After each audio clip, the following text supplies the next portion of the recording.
இன்றைக்கி பாகியலட்சுமி எபிசோடில் பார்த்தீங்கன்னா க்ளவுட் கிச்சன் ஆரம்பித்து முடித்த அப்புறமா பாகியாவோட மாமியாரும் மாமனாரும் வீட்டுக்கு வந்துடுறாங்க.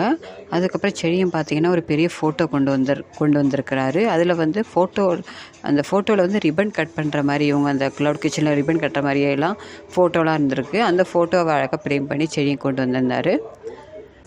இதை பார்த்துட்டு பாகிய மாமியார் ரொம்பவே சந்தோஷப்பட்டாங்க. நான் ரொம்ப அந்த ஃபோட்டோவில் அழகாக இருக்கேன் அப்படின்னு சொல்லிட்டு இருப்பார். அப்போ தாத்தாவும் அவங்க ஹஸ்பண்டும் சொல்லுவாங்க, ராமா நீ ரொம்ப அழகாக இருக்க அப்படின்னு 2 பேர் பேசிகிட்டு இருப்பாங்க. இதெல்லாம் இங்கே ஒரு சைடு போயிட்டு இருக்கும்போது உடனே பாகியா வந்துடுவாங்க. உடனே பாகிய மாமியார் சொல்லுவாங்க, இன்றைக்கி வந்து நான் க்ளவுட் கிச்சன் அதை ஆரம்பிக்கும் போது நான் போயிருந்தேன். ரொம்ப நல்லா அங்கே கடை ஓடுது, நிறைய ஆர்டர்லாம் வந்துச்சு. கோபியும் ராதிகாவும் மாற்றி மாற்றி ஆர்டர்லாம் நல்லா சேல் பண்ணிகிட்டு இருந்தாங்கன்னு சொல்லிகிட்டு இருப்பாங்க.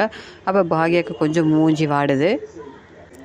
உடனே பாகிய மாமியார் கேட்பாங்க, உன் கடை எப்படி ஓடுது ரெஸ்டாரண்ட்லாம்? பரவாயில்ல அத்தை, ஆனால் சுமாராக தான் ஓடுது, இப்போதைக்கு அவர்கிட்ட சொல்கிற அளவுக்கு இல்லைன்னு அப்படின்னு சொல்லுவாங்க.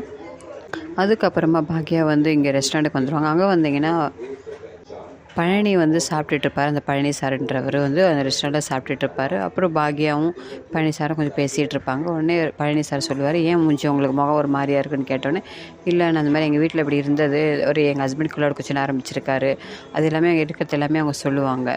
நானும் கொஞ்சம் சரியாக ஓடலை அப்படின்னு நான் சொல்லிட்டேன் வீட்டில். அதுக்கு எங்கள் அத்தை கொஞ்சம் 2 பேரையும் கம்பேர் பண்ணி பேசுகிற மாதிரி பேசிட்டாங்க.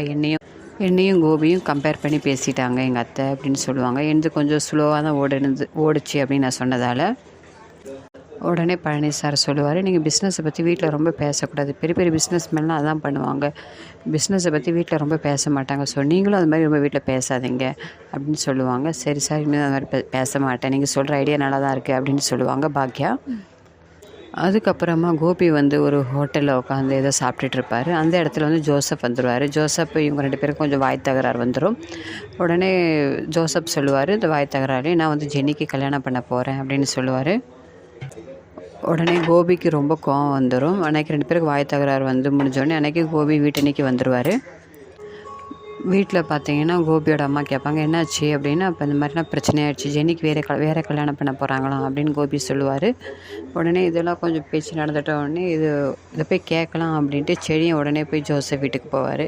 அங்கே போன உடனே ஜோசப் வந்து உடனே ஜெனியும் அவங்க அம்மாவும் ஜோசஃபையும் செடியனும் தடுத்து விட்டு அன்றைக்கி செடியனை வெளியே தள்ளி விட்டுவார் ஜோசப்பு.